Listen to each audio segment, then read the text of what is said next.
All right, it's 7 o'clock, roughly. Welcome to... 7:04. Well, see, you talk to the tape, and if the tape says 7 on the podcast, they don't realize that we're late. But now that we're busted, 7:04 on a Wednesday, February 22nd, and welcome to Dark Talk. Hope you can see us. We are live in the Scarlet Studios, and I'm here with Mystery Mark, Steve Pronunciaman. How you doing, Mark? I'm doing well, Steve. How are you? Nice disguise. Thank you. Figured we'd keep the mystery going. Well, anonymity is probably a good thing. Sure. Let me take these off camera. Pretty much everybody in the chat room doesn't know who I am anyway. Well, and it's probably better that way. Absolutely. Anyway, welcome to the show. We got a lot to get to. What are we starting with? Well, first of all, we're brought to you by the Dart Zone. Stay in the zone. TheDartZone.com, an official Cosmo distributor. What's on the agenda? The agenda is, we got a lot of results to go through. Syracuse, TRICODA, Queen Mary. TRICODA, the Tri-County Dart Association, I believe. Yeah. We want to talk about some league play. Gordon Dixon is going to check in. We're not exactly sure what time, but... he'll be checking in a little bit later. What else we got? And some possible seedings. Yeah. Oh, gosh. I'm getting tired of talking about seeding, so we'll give it one more shot. That'll be the last if we have time. But I thought we had this settled. I thought it was a done deal. I thought everything was going to be fine. So I don't know why it's still under discussion. So we'll give it one more try. There's still people that aren't really sure why away from your face, Steve. Okay. Is this better down here? Leave the mics on the table. Yeah, okay. These are not audio experts. All right.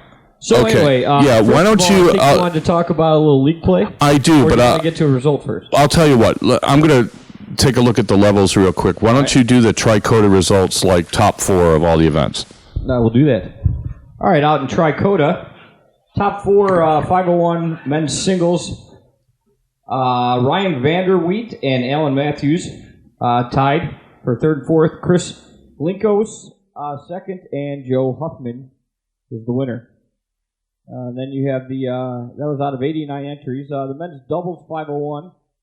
Top 4 was Steve Oberti and Mike Lagana. I apologize if I screwed anybody's name up. Phil Freed and Martin Warsizniak. Is that wrong? That's got to be wrong. That is Martin Warzinski. Warzinski. Right, and he was actually kind enough to send us the results. Yeah. Well, he sent me the pronunciation and not you, obviously. Obviously, yeah. Well, I missed that in the meeting. Second place went to Mark Fair and Danny Shawyer. And then first place went to Scott Simpson and Brian McGarrigle. Right. I'm having fun with this.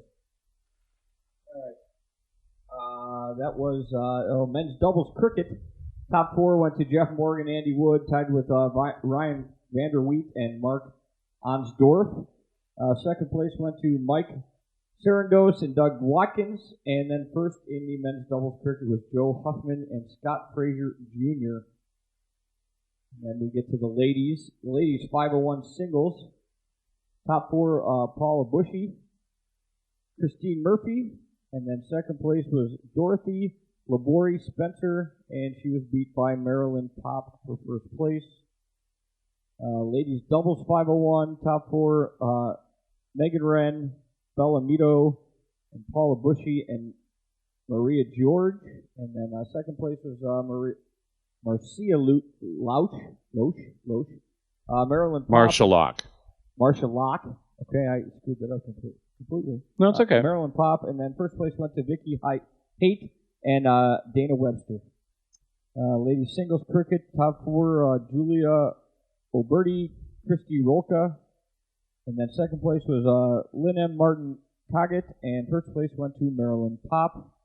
Ladies doubles cricket, top 4, Maria George, Paula Bushy, Doreen Sweeney Berry, and Diane Rutkowski. And then second place went to Julia Orberti, Dorothy Laborhe Spencer, and first place was Maryland Pop and Marsha Loach. I screwed it up again. Marsha Locke. Here, let me give it a try. We'll see if my mic sounds any better. Mixed Trip 601, Hank Schroeder, Ashley Brandel, and Andy Brandel, top 4. Sarah Young, Jeff Morgan, Andy Wood, top 4. Julia O'Berty, Christy Alatti, Scott Frazier Jr., second. And the winners, Stowe Bunce, Chris Linkus, and Debbie DeMar. Apparently, I am having trouble reading with sunglasses on. Okay, well, somebody has pointed out. You wear your sunglasses at night. Okay. Yeah. 4-person Team 701, top 4. Michael Hardy, Kyle Owen, Chris Daniels, Chris Bender. Hey, Chris. Stowe Bunce, Chris Linkus, Jamie Jordan. Jamie Jordan in the house. I haven't seen Jamie in ages. And Scott Ingram. Well, like I said, Maryland. I'm glad that he at least got out once. Second place, 4-person Team 701, Eric Wojcik, Dave Coggett, Steve Shooter Melvin, and Brett Caparonis. And the winners were Mark Palmer, Bob Snyder, Kenny Jones, and Wayne Fowler. And some luck of the draws in the 5-0 top 4. Joe hits a lot of triples, Andy Wood, Hank Schroeder, Wayne Petty. We were going to call him Joe Triples. That was your idea. I didn't like Joe hits a lot of triples. When Gordon calls, you talk to Gordon about that. I have no responsibility whatsoever. Second place, Russell Simmons, Mike Mitchell, and the winner, Alan Matthews, and Robert Jane. In the cricket luck of the draw, Stephen Morse, Phil Freed, top 4. Chuck Dixon, Phil Rose, top 4. Kyle Owen, Donnie Johnson, second. And the winners were Stowe Bunce and Chris Lincoln, and Chris Linkus.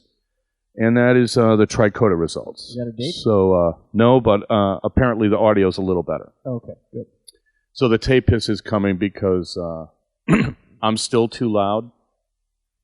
Oh, dear. What do you mean still too loud? Well, I turned You're it down. always loud. Yeah, I'm a loud guy. Nothing to do with the mic. So let me ask you. We have more results. We'll get to the Queen Mary and Syracuse a little bit later in the show. You joined a singles league. I did. Yes. To start with, there was just all this turmoil about how it was taking everybody so long to play darts, and it was like 4.5 hours. 4.5 hours, and let everybody know you're playing in a singles league, and the format is 5 what? 5 legs, 5 sets, best of 5 legs. Okay, so Each sets set. are best of 5, right. And you're playing best of 5 sets or all 5 sets? And you end up having to play all 5 sets, yes. So it's not best of 5, but best of 5 legs each set, and you have to play all 5 sets regardless. So minimum 15 legs if you sweep somebody. Correct. Okay.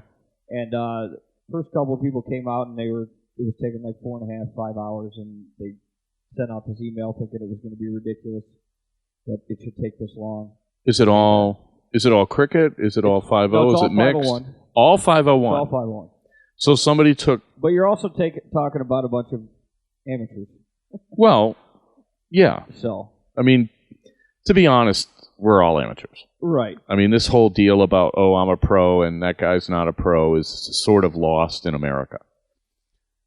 There are people that are professional about playing, and there are people that, take it seriously and conduct themselves like professionals, but they have day jobs. Right. Right? So, Yeah, so there's this big to-do, and everybody was sending an email saying, I don't want to do this if it's going to take 5 hours, every night. And then I ended up playing my first singles match a week later, and it took us 2 hours. And I was just like, well, what's everybody talking about? Didn't make any sense to me. And the deal, one of the deals was me and my opponent we were there to throw darts. We didn't have to go out and take 15-minute smoke breaks. We didn't have to answer the phone. We were there to throw darts. You can still banter, have a conversation, pay attention to what's on TV. It didn't matter. Have a joke, keep the conversation going, take a 5-minute break, boom, you throw darts, and you're done. And then my second match, actually that took about 3.5 hours, but we played very poorly, which is understandable. Now, 5.5 hours, I don't get it. I can't imagine that they played straight through if it no, took they them that didn't long. play 5.5, but still, how many smoke breaks can you take? How many... But apparently it was a couple people. It wasn't just one match that complained. So, I talked to the guy that's running the league, and he was professing a lot of the same things you have said before. It's all about getting better, and if people want to get better and you get to throw a bunch of legs, that's what it's about. And it's about playing a lot of darts, getting a lot better. And if you go into your Tuesday regular league match, you're there for 3.5 to 4 hours, and like you said, you play 12 legs. So if you could still get 25 legs done in 3 hours, it's worth it, because you're playing constantly for 3 hours as opposed to sitting around watching your teammates play legs that you don't get to play. I took a shower today. Thank God. And what does that have to do with anything? I'm getting to it. I'm taking the long way around the barn on this one. No, because and that's why I wanted to start off the show talking about your singles league, because there's a bunch of people that I have been like kind of harping on, saying you should really do this, it's going to really help your game. So I'm in the shower and I'm kind of mulling over what we could talk about on the show, and kind of like, somehow I think soaking about up the different steam things in the shower than that. Again, I don't understand people that have a life outside of darts. I mean, people really need to kind of get on the same page. Right. But be that as it may, I'm thinking about it, and I'm like, I thought about, and I want to tell a little bit of a story. I thought about this one incident that happened in the Windy City League with the top, in the Masters division, which is our number one top player division. And what happened was they had a team that was about 7 or 8 guys. And maybe it was actually more, and some guys would take a season off and get replaced. But I mean, there was a group of guys that played together for years. And they all kind of started around the same time when darts was big in Chicago, stayed together, played out of the same bar, and they were always the team to beat. And they won, I don't know how many city championships, like 16 of 17 or, wow. Whatever. They were just the Moose team. They were just really, really, really hard to beat. And there was this incident that I was thinking of, like I said, when I was taking a shower, where what they did was they had like a traveling trophy that the league had. And at one point, okay, well, this is going to take longer. That's what I'm saying. Well, but we started late. So we could do that at 7:20. All right. Okay. Okay. So what they eventually did at some point was at the bottom of the trophy, it was like a cup on top of a wooden base. And on the bottom, they kind of like signed their names. And the trophy basically sat in their bar undisturbed for years because nobody could beat them. Well, a team finally beat them. And I don't know who did it, and I'm not trying to cast blame on any, but what they did was they sanded off the names on the bottom. Right. So when the team that had put the names on won the trophy back and saw that their names had been removed from the trophy, they were livid. Now, the trophy doesn't have room for individual people on the actual trophy, like the Stanley Cup. Like the Stanley Cup has, if you win, everybody on the team gets their name on the trophy. Right. So they had added something. It was on the bottom. It was inconspicuous. It wasn't a problem. They were so mad that a bunch of them got out, put it in a parking lot, and took out, from what I heard, shotguns and Glocks, shot the thing up, and then gave it back to the league, or put it in the bar like that, whatever it was. Either way. Now, the point of this story is that... Which there is one. Yeah, this is what I'm getting to, is that one of the things about league darts that's really, really great is if you can find a group of people and stay with them and play with them all the time, year after year, and build up this history. Because that's the greatest thing about our league, for me, was all the people I got to meet. Right. Unfortunately, as I started to improve, I played myself off of every team I was on. And you get to a point where it's like, well, should I kind of like be a really good player in a lower division or move up? And I kind of, had no choice. I had to move up, but right. I could have stayed like in Tungsten, which is like the second from the highest division, and just hung out there with, the guys I was playing with. Right. And then eventually, when we moved up to Division 1, we had to get players, and how many really, really good players can you find? So I had a guy come up to me, I don't know, about a month ago, and he's like, I don't understand the team you're on in the open league we have. He's like, I don't understand your team. I'm like, well, what do you mean? He's like, well, it's not like your buddies hanging out. And I'm like, well, that's true. We got a bunch of people on our team that are really into playing darts, and they're competitive. So it's a competitive team. But it isn't like the social team that I think is the biggest attraction to league play. Right. The singles league, on the other hand, if you really want to improve your game, you have to play it.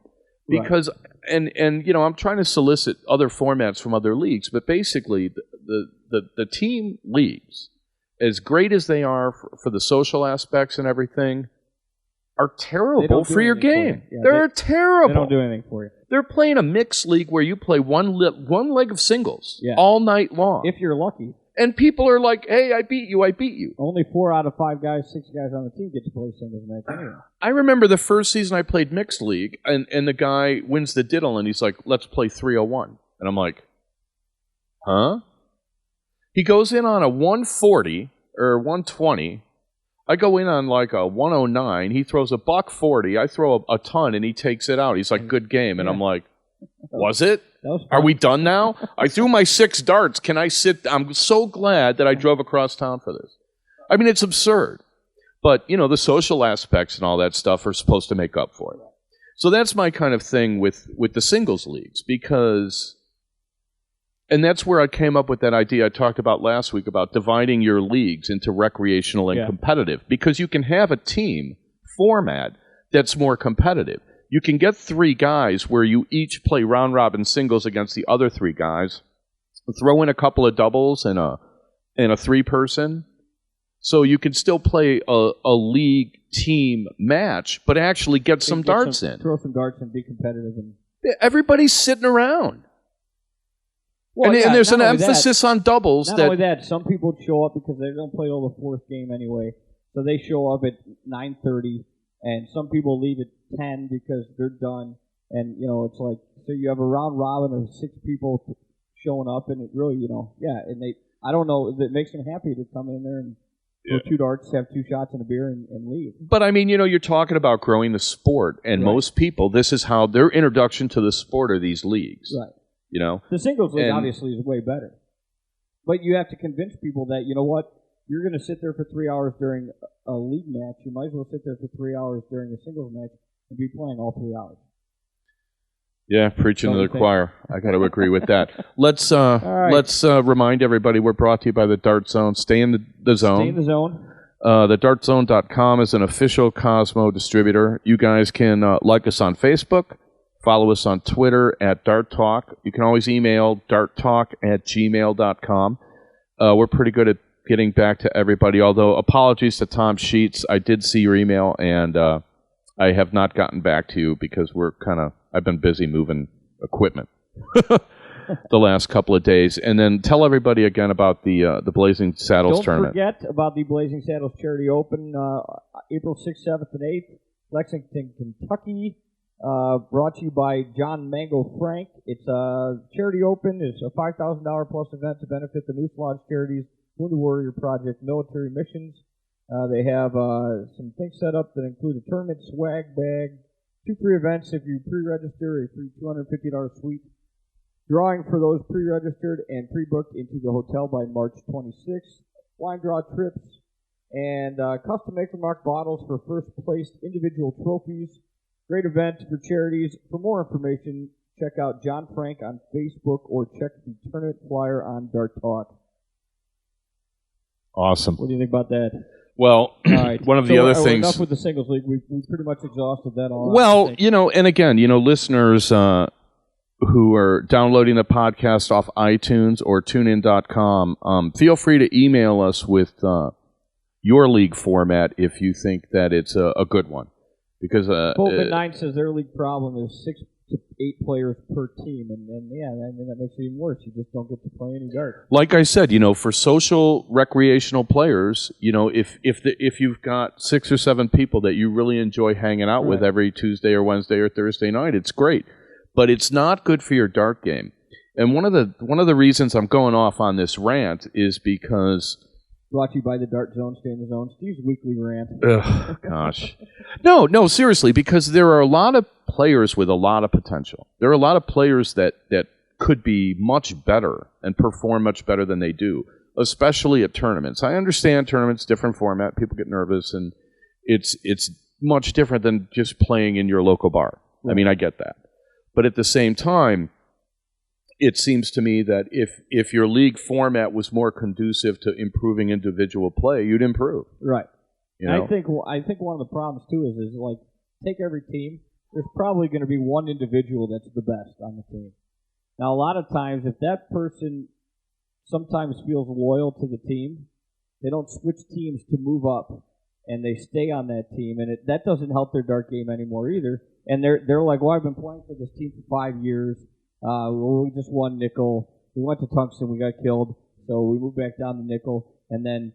But that guy should be a tungsten player and playing against better competition. Blah blah blah. Move on, and they just don't. Like you said, it kills their game because they're loyal to the people that don't want to get better.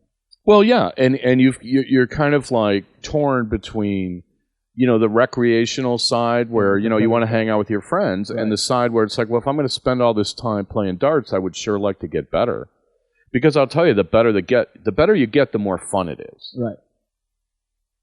And I'm not sure that that's really emphasized with a lot of the discussion. I don't think it is at all. And part of the reason that I wanted to go on this is because there are people that misunderstand seeding in tournaments. And there are plenty of good players that could beat seeded players. And every town I've ever played darts in, there are locals that if they went out often enough would probably end up seeded. But they don't, for whatever reason, get out as often. Right. So, the seeding thing is like, I don't even know if I want to talk about that. But hopefully we'll get Gordon Dixon checking in pretty soon here, and we'll get Gordon on the line because I want to talk about Syracuse. By the way, Dart Talk is brought to you by the Dart Zone. Steve rants are brought to you by Steve. That's true. These are not the opinions of management, and I'll be right back. Oh, we have is that Gordon Dixon calling in? All right. Hello, Gordon. I'm Mystery Mark. Hey, can you guys hear me? We can. How are you? Can you hear us? Hello? Gordon, can you hear us? Yeah, I think I've got to mute you on Ustream now. Mute us on 1, or you're going to get like a serious echo. He looks confused. Now you guys can hear me? Yeah. All right, awesome. You look good. Blue shirt and everything. How you been, Gordo? Not too bad. How you been, Steve? Good. For the listeners who can't see, we've got Gordon Dixon, formerly of Galion, Ohio, and currently residing somewhere in the outskirts of Columbus or the city limits. I can't say which. I don't really know. Reynoldsburg, the Lower East Side of Columbus. The Lower East Side. That sounds very urban. Kind of like New York. I'm on the Lower East Side. I'm hoping to get on the Upper East Side, but it may take a year or something. So, Gordon. Makes Columbus sound cooler than it is. Oh. My beanie says hi, Gordon. My underscore beanie says hi. You don't know who my underscore beanie is? I have no idea. That's I believe that's my significant other saying hello to you there, Gordo. How would I know? In the chat room. I wouldn't know. I don't know who half those people are. Right. So the people that are brave, like if your name's DJ Sayre and you log on as DJ Sayre, you got to respect a guy like that. Right. Everybody with the aliases, I'm kind of like, geez. So anyway, Gordo, tell us first, before, because I don't really want to talk about seeding. Keep me off of it. Let's just talk about Syracuse. Syracuse is always one of the better run tournaments of the year. I always have mixed feelings about it because the guy that runs it, who I don't even know his name, he really likes the sound of his voice, and pretty much is on the microphone the entire time. But I actually this year I got a new side of that because I really felt like that's what helps him run that tournament so well, because nobody wants to be just berated by this guy, because if you get a second called at this tournament, like, you really feel like a jerk walking up there and being like, I don't know where I am. And this guy, oh, really, the first event, and he turns around, asks everybody. The microphone's still on, so I think it really helps everything kind of move along. I was there. I was there last year, and I was very impressed by this guy because he stands up kind of like on a raised platform where the tournament people are, and he's constantly scanning around. And when he sees an empty board, he'll look. And if he doesn't have a ticket from like board 31, he'll immediately say, "Hey, who won on board 31? Bring your ticket up here." And he fills the boards and he keeps it moving. Yeah, he said he just keeps it moving. Yeah. He didn't say that he likes his own voice, but no, that was Gordon said that, not me. He does a really good job of keeping the tournament moving. Mark's got other issues with you too, Gordon. I do. What other issues? I don't know. Apparently, he's not fond of the nickname Joe hits a lot of triples. Yes, are you Joe hits a lot of triples? I am not Joe who hits a lot of triples. You're the one that came up with it? I'm the one that named him. I think hits a lot of be triples. Condensed into Joe triples. It just makes more no, sense. I think it's got to stay with hits a lot of triples. Joe. Otherwise, he just sounds like a polygamist or something. It's funny, but I still don't agree. I'm gonna choose to call him Joe Triples, and I'll bet you in 3 years it's condensed to Joe Triples. To Joe Triples. Yeah. I don't know about that. It'll happen. Joe, the triple hitter Huffman. I don't know how to make that any. I may get him on the show just to see if he wants a Triples. nickname at all. Yeah, well. Well, you didn't want to be known as the Ethiopian either, but it just happened. Oh, we don't say that on the show. I'm gonna have to go edit that out now. We phased that out. You brought it up, and we phased that out. Everybody gets nicknames they don't want. No, right? no, Is that it one. wrong? No, that's gone. We don't use that anymore. You can come up with something I'm even just worse. saying, and eventually, Joe hits a lot of triples will become Joe Triples. I forgot to warn you about and you're that. Hollywood Steve, right? Now I have to write you up. Or you're not Hollywood I hate Steve either. paperwork. Hollywood was a nickname I had a long time ago. All right. When I was living in Hollywood. Yeah. So it was actually a stupid nickname. When you live in Hollywood, if they call you Hollywood, it's not good. Right. Yeah. Well, when you're in Illinois, you can be called Hollywood. And now that Steve Hills is back, calling me Tall Steve is sort of like a misnomer, since he's got to be like 6'6". So that's another like dumb nickname story. So what was the Gordon, the level of play in Syracuse this year? The level of play is always really high because you also get to see a lot of the Canadians that we don't see for a bulk of the year. I got to see some of them at the White Mountain this year as well, but Syracuse was at least my first taste of everybody last year. So you had like Bruce Davies, Dave Switzer, and heck, a lot that I'm not even familiar with that played really well. Ross Snook threw really good in a couple of the events. Dan Olson was there, who's a stellar shot. He actually, I know you guys haven't done the results yet, but Dan Olson won the singles. Threw great. I saw him play DJ, and DJ really had his work cut out for him because he didn't make a whole lot of mistakes at all. Bob Seneve, of course, but we get to see Bob quite a bit throughout the year. More than we really need to. You talk about him a lot too, obviously. Just a reminder, Dart Talk is brought to you by the Dart Zone. Stay in the zone, thedartzone.com, an official Cosmo distributor. I do have the results here, and they're incomplete, and I'm reluctant to read them because I know one of the locals lost in the 501 final, and I didn't have time to look up his name. So I feel like absolutely terrible. So I'll read the results, but then we'll give that guy a special shout-out next show, I guess. Anyway, I apologize, I don't have the women's results. But the 401 Pro Shoot Friday night, yes, that's not a typo. 401. Right. Open in, open out. Okay. No, open in, double out. Open in, open out. Wow. Obviously. That won't take very long. Because I'm hearing like this clicking now. So am I. Okay, I don't know what that is. I don't know what that is. Anyway, Johnny Kaczynski beat Darren Young in the pro singles on Friday. No, I don't know what it is. The men's doubles cricket. I believe Ray Dunmeyer and Ray Nispel made the final and lost to Tom Curtin and Tom Sawyer. In the cricket, Bob Seneve second, Larry Butler first, and there's a note here that says they played it. It was not split. They didn't flip a coin this time? Let's see. The triples, I'm assuming, was it 7-0-1 on the mixed trips, Gordon, or 5-0? It was 6-0 on the trips. Okay, so the mixed triple 6-0-1. Bob Seneve, Larry Butler, and Marin Pop were defeated by two Canadians and Darren Young. Darren Young, Dan Olsen, and Robin Curry. Well played to those folks. Mixed doubles, Tom Sawyer and Trish Gresick lost to Larry Butler and Marilyn Pop. And the men's 5-0-1, a lot of Canadians here. Jay Barlow and Sean Brenneman second. Darren Young and Dan Olsen first. And Dan Olsen also won the 5-0-1 singles. And Doug Bohm. According to the chat. Thank you. Doug the smartest chat room in the history of chat rooms saves me. So, Doug Bohm, congratulations. Well played for the runner-up finish in the 5-0-1 singles in Syracuse.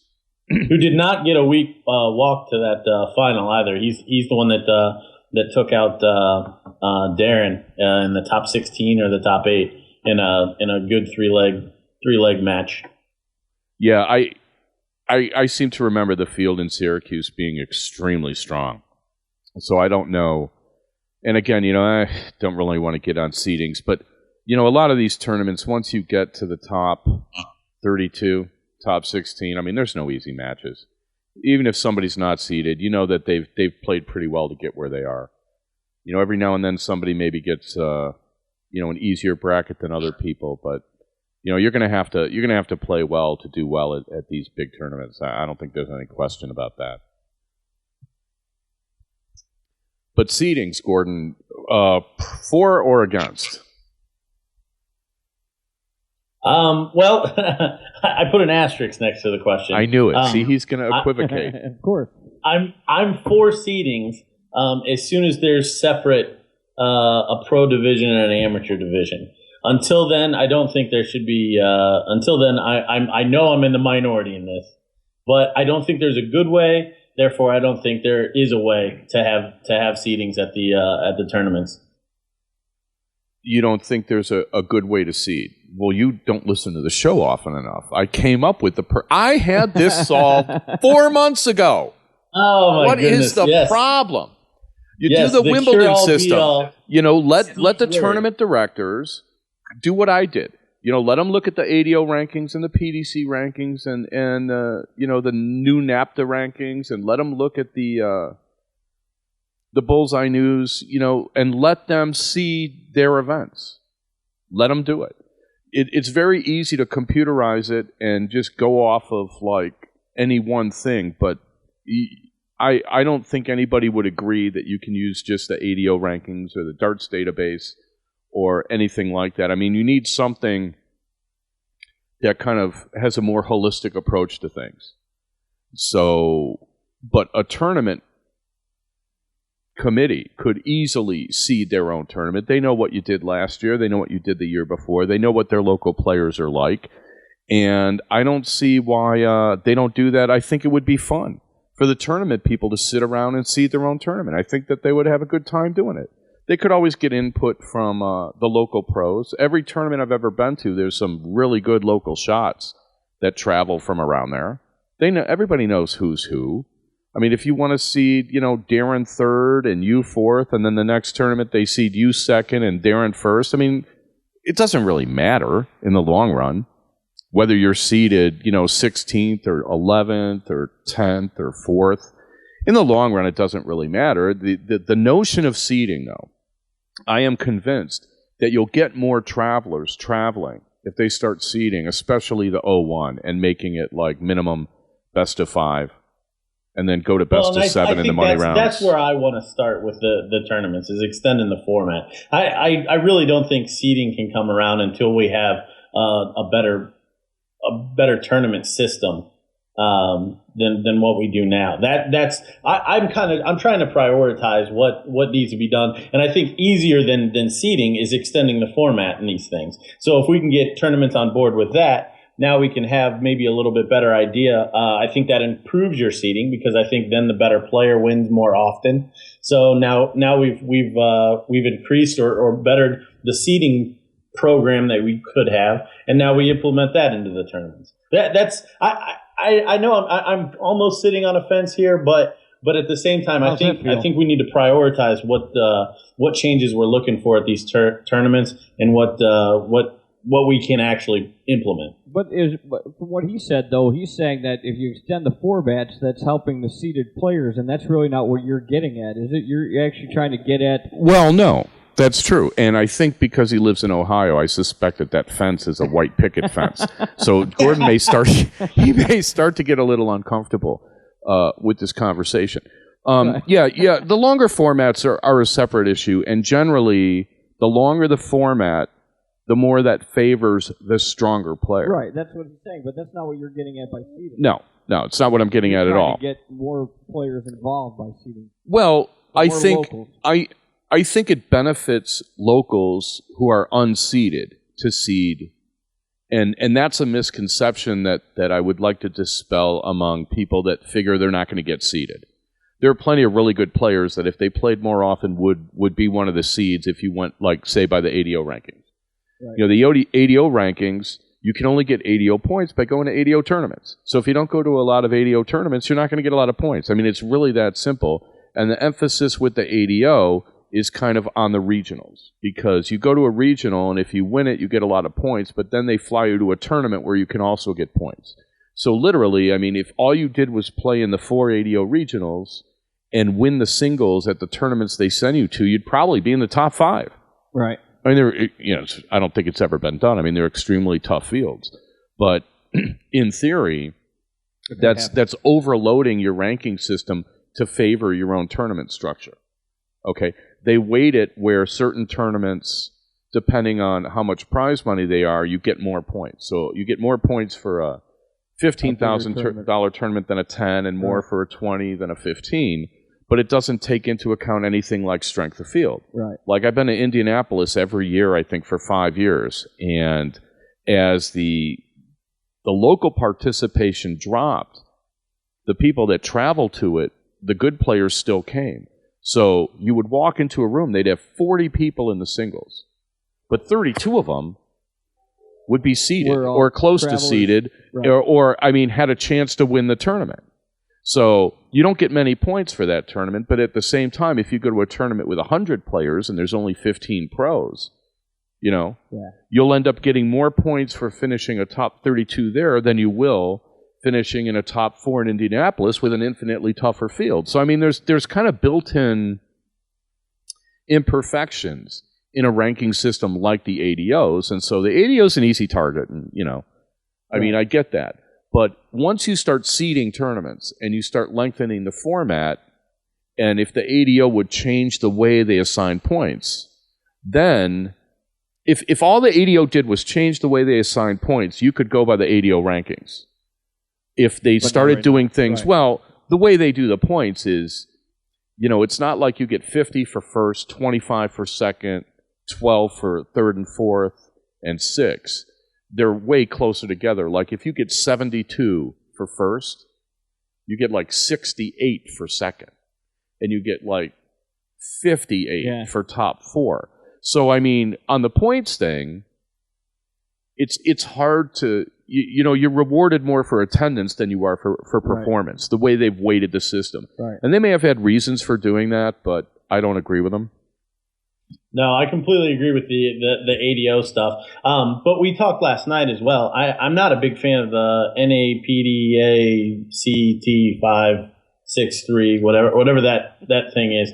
Well, because he's got to wait. If what we want to do is take away from these other events, then we shouldn't be tacitly supporting them by raising the number of points you get for those singles events in that event. Yeah, I'm not familiar with. I know he's using some sort of, and this is the National Associate, or I forget the acronym.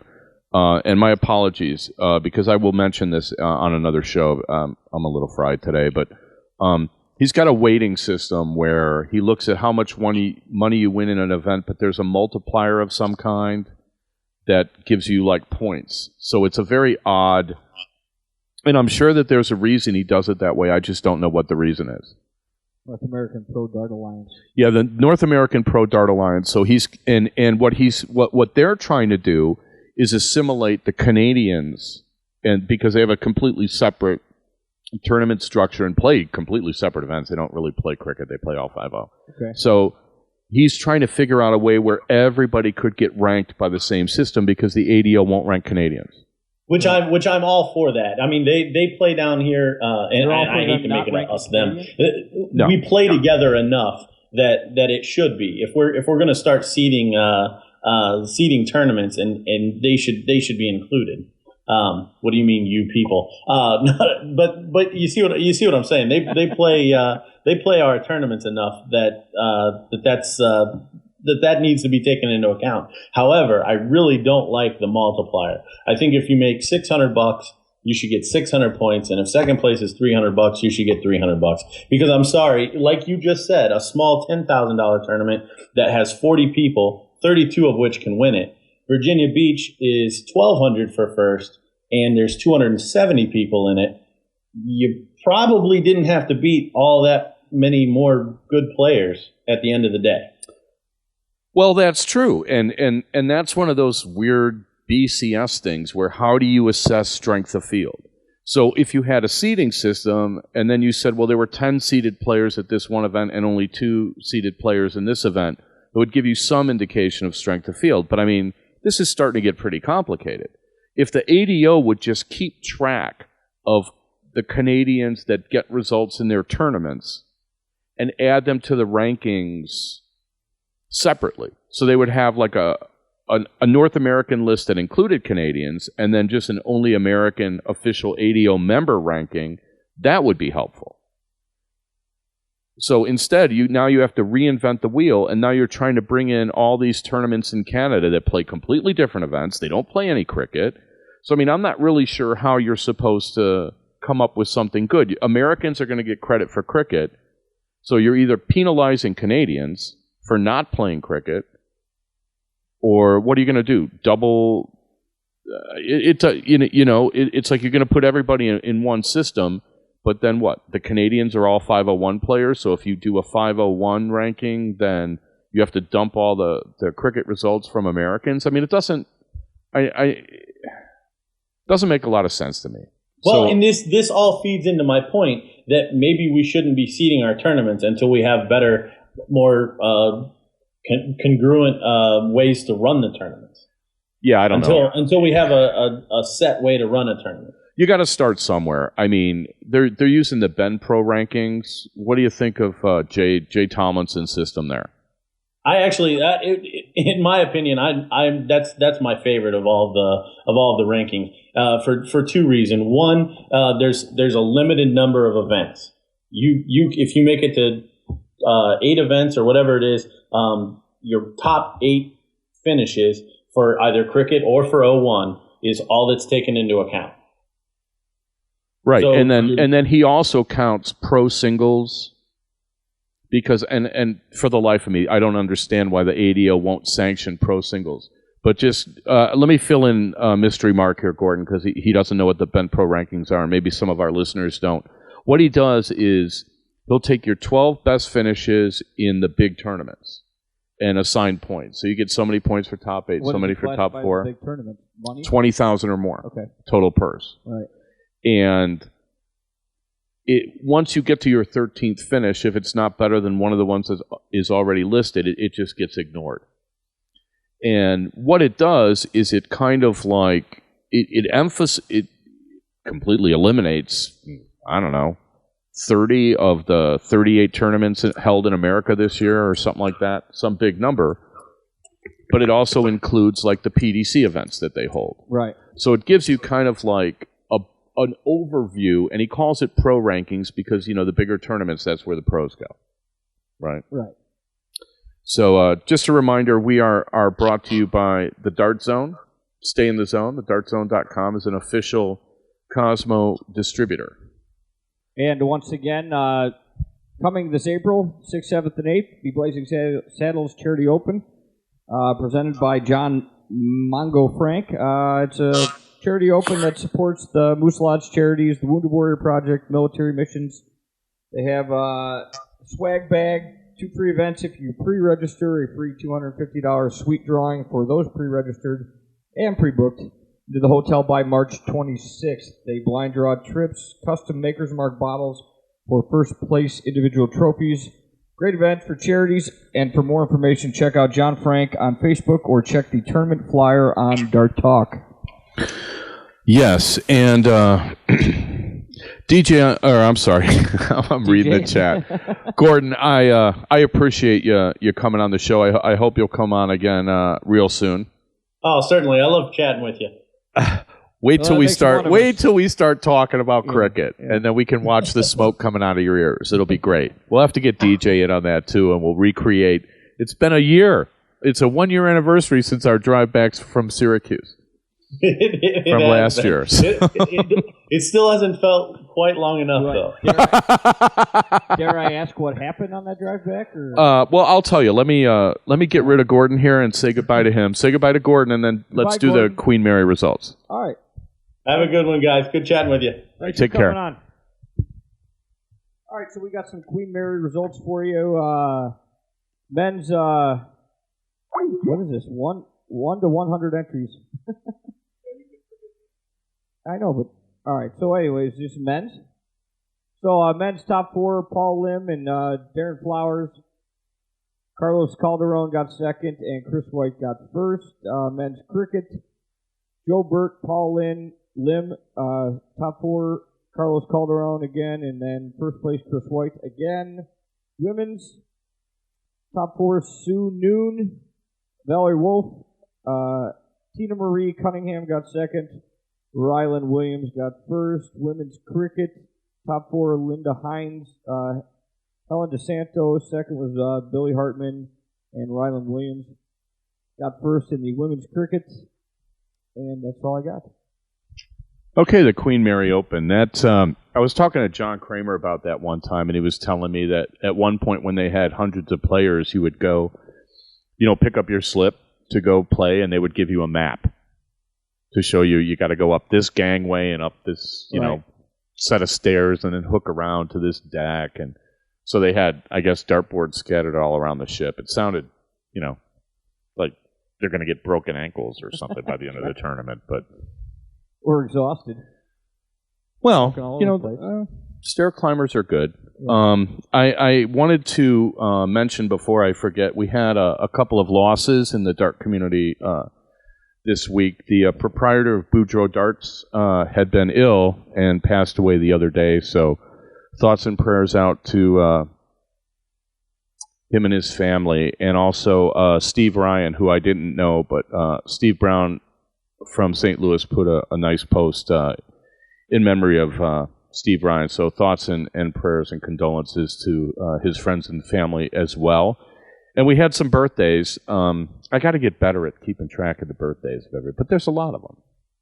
But happy birthdays out to Colleen Fournier, or Fournier, I guess, Trish Grezik, Kevin Jenkinson, local boy, Wayne Wells, and Kyle Gauthier, who was the ADO Youth Champion last year and was on the show. So generally, if you're on the show, if you're on the show, you get your birthday mentioned probably. Yeah, you probably get it a little more often. So, what'd you think of all that seating stuff? Well, I mean, you guys just kind of disagreed a little bit. Some people in the chat room had said that more events or travelers lead to seatings, but one guy said, "Well, it's a catch-22 because you actually, in order to be able to tell about the money, you need to be able to see the event. In order to have the rating system, you have to see the event first." That was the thing that I kind of didn't want to beat up Gordon. He's sitting on a white picket fence. He didn't look real comfortable. But honestly, you got to start somewhere. Right. I mean, we seated, or not we, but the he Tidewater. Around it. He was like on both. Pun intended, both sides of the fence. I understand what he. Yeah. But he didn't have a reason why either one was good. Of course not. Right. No, because there isn't. I mean, it's literally, what sport doesn't use seating? Right. And why should darts be the only sport in the history of sports to not use it? Right. I mean, that argument alone. But Gordon's point is like, look, what good is seeding if you don't have a good system for rating people? And that's a very good point. Sure. But you got to start somewhere. Well, the BCS doesn't have a good seed system either, and it seems to somehow. Well, like exactly they've right. Forced it in. At least they forced it in, even though there's always going to be complaints one side or the other. So at least they forced in their ranking system and say this is what we're doing right now, and at least you got to start somewhere and start there. Well, and you know the thing about college football is they leverage it. Right. See, like I could say something like, well, you know, the West Coast guys don't come to the East Coast because they're afraid to play, and they know that they can't beat the East Coast guys, which is complete and utter falsehood and base canard. The fact is it's a 4-hour flight, and right. you know. Well, no, it's the other argument is that the East Coast coaches and people don't watch the West Coast and they don't vote on them, and people don't get voted on. Yeah, I mean, we're not talking about voting our ratings, but the point I wanted to make was like in the BCS, like, you know, very seldom will USC play Florida State in the regular season. So you have the fans arguing back and forth. Well, if they played, this guy would want, or this team would win, that team would win. Right. So you can leverage the fact that people don't play each other. We can't really do that in the dart community because eventually you end up playing everybody. Yeah. Right. But having a tournament where you fly halfway across the country or you take a 3.5-hour flight and you're in a bracket of best of 3, 501, diddle every leg, and there are 8 pros in your quarter out of 16 pros, right, is like, what are you proving with that? I mean, if the idea of a competition is to see who the best player is on any given day, why are you leaving it up to random chance? Yeah. And the only people I see arguing for random chance are people that think they would be at an advantage if all the pros were stuck on one side. Then they could play the guys they always play and maybe make it into the money. Right. These tournaments, there's not enough money to make that worthwhile. I mean, if you make top 16 and you get your entry fee back, was that a good tournament for you?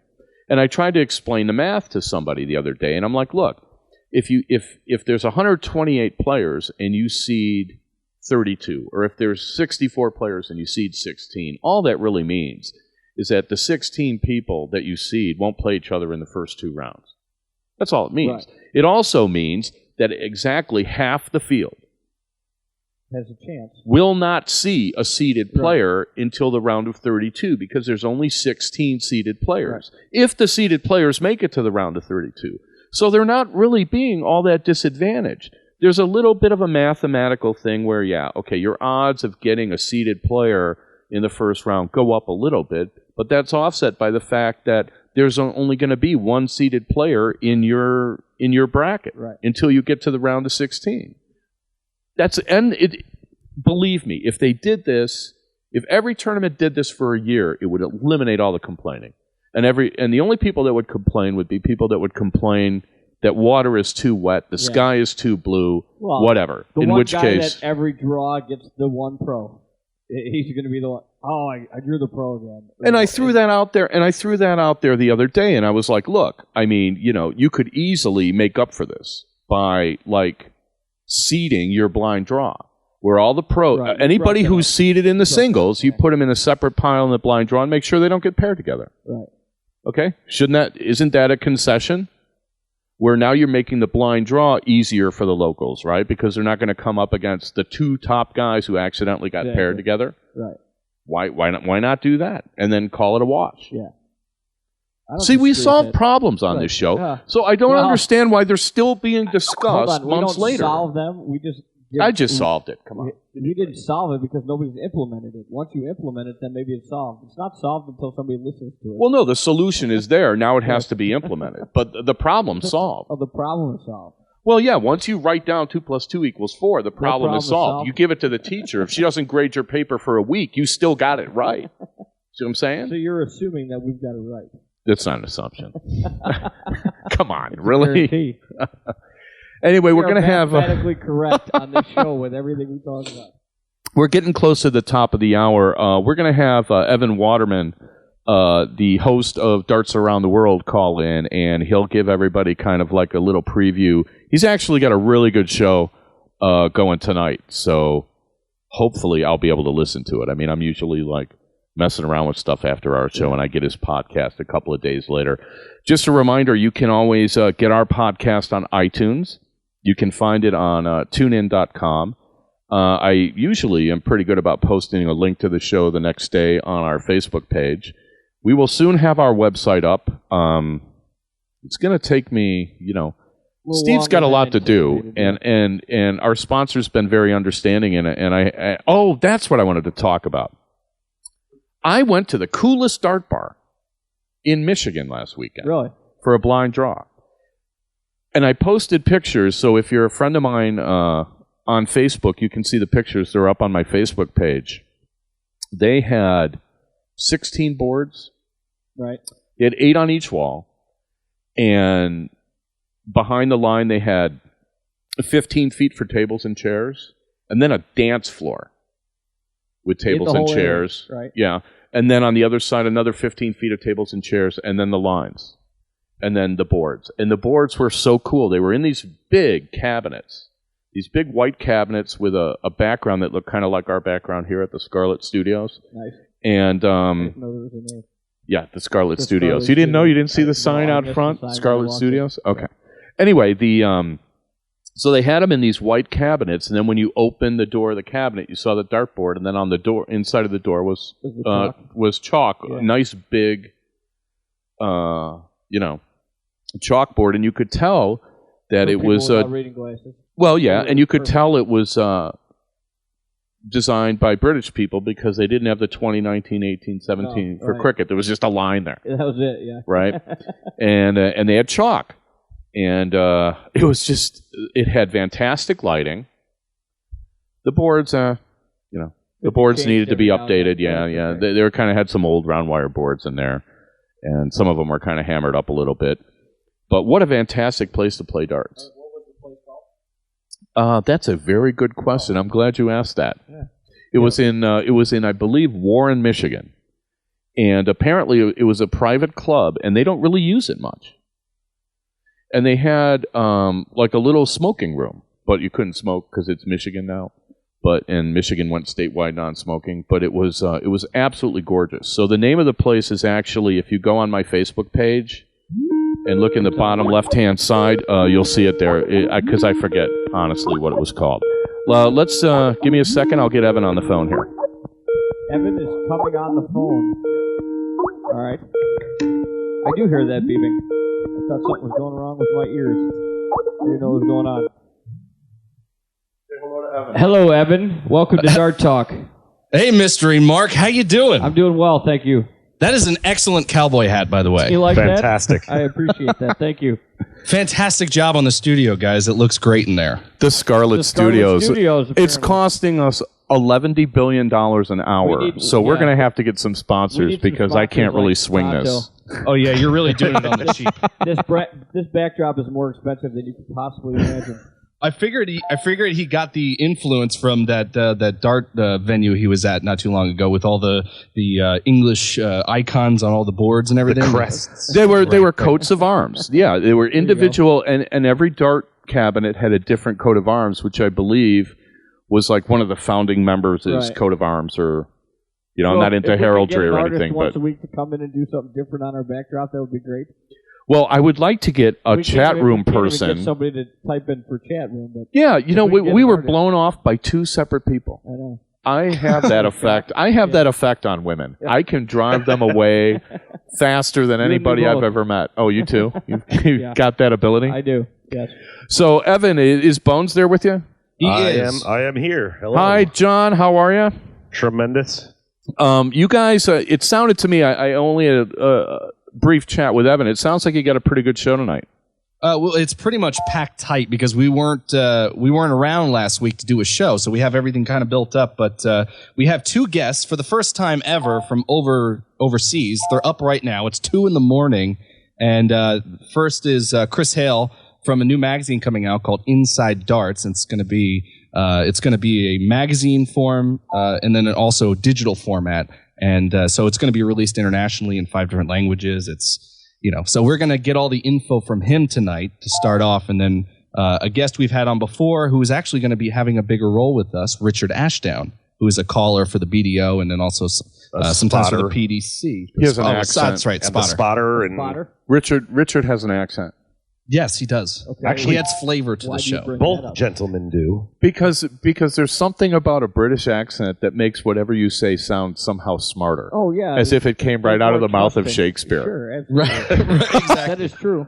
It's really a pleasure to have them both on the show because honestly, I mean, whenever you hear an English accent to do with darts, it makes it that much better. It seems like. So you didn't mention to the guy that Print was dead? Well, no, but It's a digital version. Easy killer. Look at that. Oh, What he come does to us on. The first time coming on the show. Yeah. No, I was just kidding. You said digital version, and Oh, yeah. to be honest, my girlfriend loves Print. And I keep Oh, a telling lot her, of you people can do. get the stuff online. She likes to hold the magazine in her hand and read it. And it's going to turn into one of those lost pleasures, like in the Book of Eli, right, where people are killing each other, just to get something Wasn't in that a print. movie with Denzel Washington? Yes, and I won't give away the ending. Okay, good. No, I almost did, actually. Spoiler no alert. spoiler alert. Shut off your internet connection right now if you don't want to hear the ending. Right. No. We won't do that. So are you guys going to start on time like we didn't? I think that's no, almost we're 5 minutes late impossible. already, but so it's okay. Yeah. We're going to start as soon as we get off the line with you Okay. over at dartsunderground.com, and Is that we'll, putting it could pressure go an hour. It probably will go over because we have so much to talk about. So it'll be a good show. Awesome. Okay. Well, I'll definitely try to. If I don't listen to it tonight, then I'll definitely get the podcast. So that's it. dartsunderground.com, and all the people in the chat room, you guys can sign off and go over there. Evan, have a good show, and we will talk to you very soon, and we'll just kind of wrap it up over here. All right, sounds great. Thanks, Okay? Steve. All right, take care, Talking man. to you, Evan. All right. What do you want me to vamp about? One person wrote it on the chat. If there's a problem, you'll solve it. Check out the book from DJ Revolves It. That's Vanilla Ice. So when we were talking about solving problems, apparently somebody has come up with the correct quotation for us to go with. We will solve all problems according to Vanilla. We've got the smartest chat room in the history of chat rooms. All right, we're going to wrap it up for tonight, but we want to thank everybody for listening. We'll be back again here at the Scarlet Studios next Wednesday, 7 p.m. Central. I don't know what that is Greenwich time. Probably like, I don't know, 1 in the morning. The people in England. Yeah. We have people listening to the show literally in a dozen different I understand countries. that, but they don't understand. They don't know what time it is here either. I don't know half the time. So anyway, I hope we got to what we promised. I think so. Did we? Yeah. No, I do like the hat. I think we actually covered everything we promised. You guys, if you like the video or don't like the video, I mean, we're not married to it. So you can post your comments on the Facebook page. Just search for Dart Talk or email us, darttalk If you like the hat. at gmail.com. Yeah, all the women listeners will probably, Right. I'll forward you those I'm sure. emails. I can't wait. Follow us on Twitter at Dart Talk, and don't forget to stop by thedartzone.com. Stay in the zone, thedartzone.com. He's an official Cosmo distributor and has really done wonders for the show. And we cannot thank you enough, Bill. Please keep helping us. Because we're going to need it for a long time. Yeah, the $11 billion an hour for the Scarlet Studios. We may be hitting you up for something pretty soon on So that. start selling some stuff because we need more money. Right. Anyway, for Mystery Mark, it's Steve Penuncielman. We'll sign off for now. You can wave to everybody there. And then you guys all check out dartsunderground.com. And Evan should have a very interesting show for you tonight. So anyway, everybody, take care. We'll Dart Listen, talk Evan. to you. We'll Dart talk to you next week. Talk to you next week. And we'll probably figure out a way to do the music next week, too. Maybe. Baby steps. Baby steps.